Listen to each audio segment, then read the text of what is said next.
बार राजा के सेनापति के पास था एक घोड़ा और एक गधा।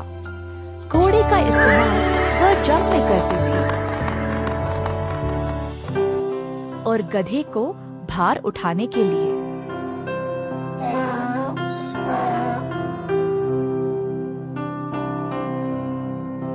सेनापति घोड़े की अच्छी देखरेख करते थे, परंतु गधे को उतना ध्यान नहीं देते। अनाज और हरी घास घोड़े को खिलाते और गधे के लिए केवल सूखा भूसा। अगर घोड़े की सेहत बिगड़ जाती तो पड़ोसी राज्यों को बुलाया करते थे, परंतु अगर गधे को कुछ भी होता तो उसकी ओर देखते भी नहीं, क्योंकि सेनापति घोड़े को इतना भाव देते थे। घोड़ा घमंडी बन गया और गधे को नीची नजर से देखने लगा।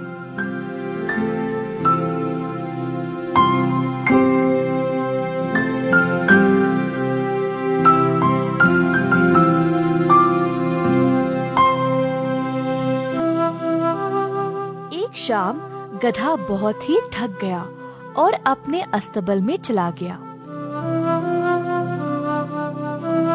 घोड़ा बोला, क्या मजदूरी वाला जीवन है तुम्हारा? तुम हमेशा ऐसे ही रहोगे।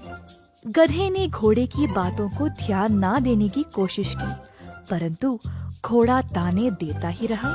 हम दोनों का जीवन अगर मैं तोलूं तो तुमसे ज्यादा अच्छा काम मैं ही करता हूँ। सेनापति जी मेरा कितना अच्छा ध्यान रखते हैं और तुमको तो देखते भी नहीं। थका हुआ गधा बस चुपचाप घोड़े की बातें सुन रहा था। अगली शाम रोज की तरह गधा फिर से अपने अस्तबल में आ बैठा। घोड़ा फिर से ताने देना शुरू किया। आज मैं सेनापति जी के साथ महाराज के खेल के मैदान पर गया। तुमने क्या किया?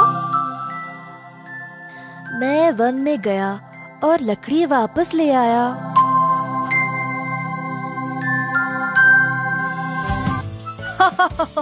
देखा, तुम में और मुझ में कितना अंतर है।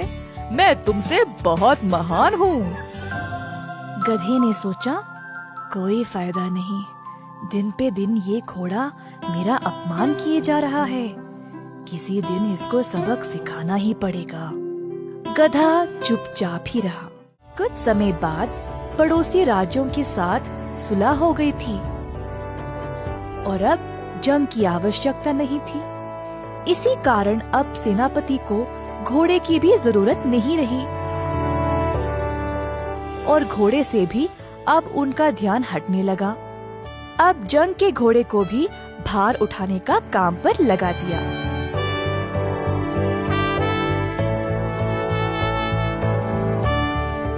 घोड़े को भार उठाने की आदत नहीं थी, तो वो धीरे चलता था और बार बार भोरियों को गिरा देता। इस बात पर सेनापति को गुस्सा आया और घोड़े पर चिल्लाने लगे, ठीक से भोरियां भी नहीं उठा सकते हो? पूरा रास्ता सेनापति घोड़े को कोसता ही रहा। जब घोड़ा अस्तबल पहुंच गया, तब गधे ने कहा, देखा, मेरा काम करना तुम्हारे लिए कितना कठिन था। गधे की बात सुनकर घोड़े को अपनी गलती का एहसास हुआ। मुझे क्षमा कर दो दोस्त, मुझे अनुभव था ही नहीं तुम कितने मेहनती हो। मैं घमंडी बन गया और तुम्हारा मजाक उड़ाया। सच में मैंने बहुत गलत किया। तुम अपने काम में महान हो और मैं अपने में। सही समय ही बताता है कि कौन किस काम के लिए उचित है।